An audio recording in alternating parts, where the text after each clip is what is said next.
ওরে ফটকে, তুই জানিস আজকে ম্যাডামকে দেখা মাত্র আমি প্রেমের প্রস্তাব দেব। তুই কি পাগল টাগল হয়ে গেলি নাকি?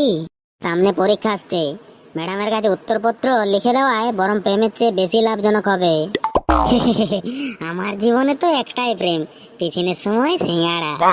না রে ভাই, আজ আমি ঠিক করেই ফেলেছি, জীবনে একবার হলেও তো আই লাভ ইউ বলতেই হবে। Good morning madam. Good morning. তোমরা সবাই বসে পড়ো, এবার আমরা পড়া শুরু করব। কেলটু, তুই বল তো রবীন্দ্রনাথের জন্ম কবে হয়েছিল?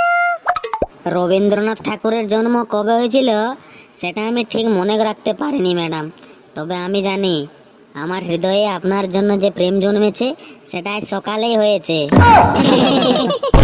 কি কি বললি তুই? পড়ার উত্তর না দিয়ে তুই প্রেমের উত্তর দিচ্ছিস? কেলটু রে, আজকে তোর জীবন বাঁচে কিনা আমার সন্দেহ আছে। ম্যাডাম, আমার হৃদয়ের ভেতরে লুকানো এই অনুভূতি আমি আর চাপতে পারছি না।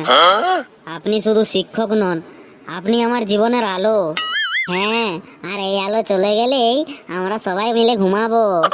কেলটু, তুই যে কথাগুলো বলছিস সেটা কতটা হাস্যকর তুই সেটা বুঝতে পারছিস?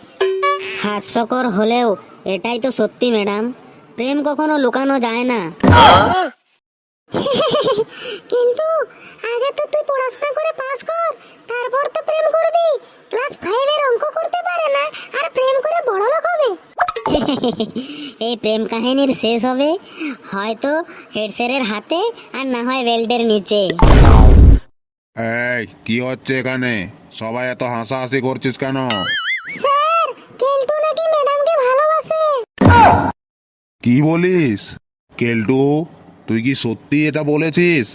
হ্যাঁ স্যার, আমি তো শুধু হৃদয়ের কথা বলেছি। তোকে স্কুলে পড়াশোনা শেখাতে আনা হয়েছে, প্রেম শেখাতে না। আর তোর বয়স কত রে? স্যার, বয়স তো শুধুমাত্র একটা সংখ্যা মাত্র।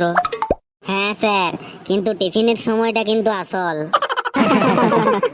কেলটু, তুই আজ থেকে 1 মাস ক্লাসের বেঞ্চ মুছবি, আর এটাই হবে তোর শাস্তি।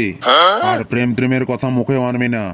স্যার, আমি যদি বেঞ্চ মুছতে মুছতে আবার বেঞ্চের উপরে প্রেমপত্র লিখে ফেলি, তখন তোকে বেঞ্চ সহ স্কুল থেকে ছুঁড়ে ফেলে দেওয়া হবে। ঠিক আছে কেলটু, তুই যদি সত্যি আমাকে ভালোবাসিস তাহলে তুই প্রমাণ দে। আগামী পরীক্ষায় তুই পাস করে দেখা। ঠিক আছে ম্যাডাম, আমি আপনার জন্যই প্রাণপণ চেষ্টা করব। আর তুই যদি পরীক্ষায় পাস করতে না পারিস তাহলে তুই কি করবি? তাহলে কি আর করব স্যার, ম্যাডামের কাছে ক্ষমা চেয়ে নিব, আর আপনার মেয়ে শিলাকে পটানোর চেষ্টা করব। আরামজাদা, তুই কোনোদিনও শুধরাবি না বল।